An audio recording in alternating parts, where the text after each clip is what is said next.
फिल्मों में अपने बेहतरीन अभिनय और विभिन्न किरदारों से फैंस का दिल जीतने वाली अभिनेत्री ममता कुलकर्णी ने महाकुंभ में अपने सांसारिक जीवन का त्याग करते हुए संन्यास ग्रहण कर लिया है। उन्होंने किन्नर अखाड़े में संन्यास लिया और वहां उनका पट्टाभिषेक संपन्न हुआ। अब ममता कुलकर्णी का नया नाम होगा श्री यमाई ममतानंद गिरी। ममता कुलकर्णी को महामंडलेश्वर की ये पदवी किन्नर अखाड़े ने दी है। ये अखाड़ा वर्ष 2015 में बना था और ये सनातन धर्म के 13 प्रमुख अखाड़ों से अलग है। इस अखाड़े की आचार्य महामंडलेश्वर लक्ष्मी नारायण त्रिपाठी हैं। अखाड़े की परंपरा के मुताबिक ममता कुलकर्णी को पहले भगवा वस्त्र पहनाए गए, फिर माला पहनाई गई। वैदिक मंत्रोच्चारण के बीच उनका सिंदूर और हल्दी से तिलक किया गया। ममता को दूध से स्नान कराया गया। इस दौरान उनकी आंखों में आंसू थे। बता दें कि ममता कुलकर्णी ने शुक्रवार को सबसे पहले लक्ष्मी नारायण त्रिपाठी से मुलाकात की, जिसके बाद किन्नर अखाड़े ने ये ऐलान किया कि वो ममता कुलकर्णी को महामंडलेश्वर की पदवी देगा। जिस तरह किसी संस्था, कंपनी या सरकार का संचालन अलग अलग पदों पर बैठे लोग करते हैं, ठीक उसी तरह से अखाड़ों में भी संचालन के लिए साधु संतों और सन्यासियों को एक पदवी दी जाती है। इनमें सबसे बड़ा पद होता है शंकराचार्य का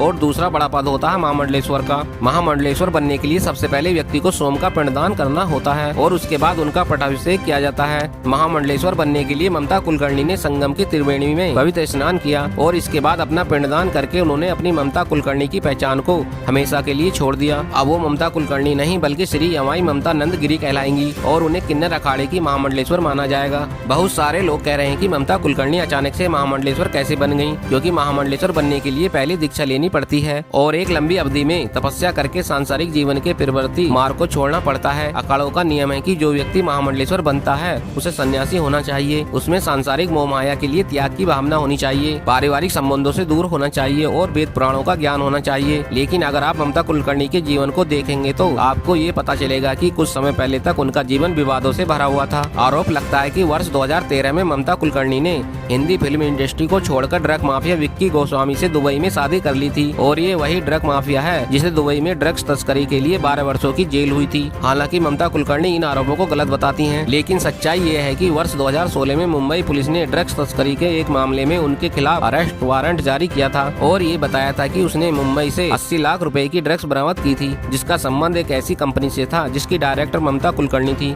ममता कुलकर्णी खुद कहती हैं कि वो ड्रग माफिया विक्की गोस्वामी से प्यार करती थी और इस दौरान वो वर्ष 2000 से 2024 तक भारत से दूर रहीं। इसके अलावा जब ममता कुलकर्णी ने हिंदी फिल्म इंडस्ट्री को छोड़ा नहीं था, अब उन पर अंडरवर्ल्ड से कनेक्शन होने के आरोप लगे थे। कहा जाता है कि एक फिल्म के लिए उन्होंने अंडरवर्ल्ड के अपराधियों से डायरेक्टर को फोन करवाया था। इतना ही नहीं, वर्ष 1993 में उन्होंने एक मैगजीन के लिए टॉपलेक्स फोटोशूट कराया था, जिस पर देश भर में काफी हंगामा हुआ था और यही कारण है कि ममता कुलकर्णी के महामंडलेश्वर बनने से लोग हैरान हो रहे हैं। लोग पूछ रहे हैं कि ममता कुलकर्णी ने महामंडलेश्वर बनने के लिए किन्नर अखाड़े को क्यों चुना, तो इसका कारण यह है कि किन्नर अखाड़ा सनातन धर्म के 13 प्रमुख अखाड़ों से अलग है। ये वो अखाड़ा है जिसमें सन्यासी बनने के बाद भी भौतिक जीवन जिया जा सकता है और इसमें महामंडलेश्वर बनने के लिए सांसारिक और पारिवारिक रिश्तों को खत्म करना जरूरी नहीं होता और यही कारण है कि ममता कुलकर्णी ने इस अखाड़े को चुना और अब वो भौतिक जीवन जीते हुए भी सन्यासी बनकर रह सकेंगी। इसमें उन्हें वैराग्य वाला जीवन नहीं बिताना होगा। देश विदेश की खबरों से जुड़े रहने के लिए हमारे चैनल को लाइक करें, सब्सक्राइब करें और कमेंट्स करें।